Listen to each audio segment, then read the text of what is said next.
और इसी प्रकार से जब बंगाल का भी विभाजन हो रहा था, बंगाल में मुस्लिम लीग का दबदबा था। मुस्लिम लीग चाहती थी कि पूरे बंगाल को एक अलग देश से तोड़ करके उसको एक अलग देश बनाया जाए।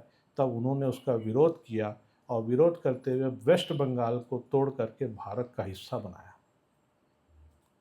उसके पश्चात जब पाकिस्तान से लेकर के बंगाल, क्योंकि दोनों एक ही देश हुआ करते थे, 1971 की जंग के पहले एक बीच में से रोड बनाने की प्रक्रिया चालू हो रही थी, तब सरदार पटेल जी और डॉक्टर श्यामा प्रसाद मुखर्जी ने इसका पुरजोर विरोध किया। और वो जो बीच का जो रोड कट रहा था, उस रोड के बनने से उत्तर भारत और दक्षिण भारत दो भाग में विभाजित हो जाता।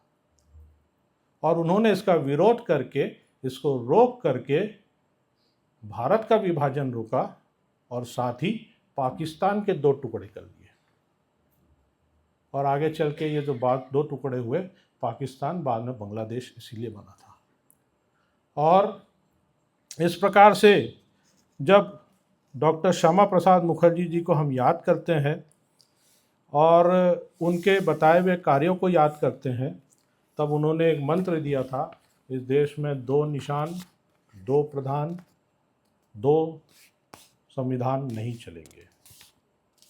एक संविधान से पूरा देश चलेगा, एक निशान जो कि तिरंगा है, इससे पूरा देश चलेगा, और एक प्रधान पूरे देश में चलेगा।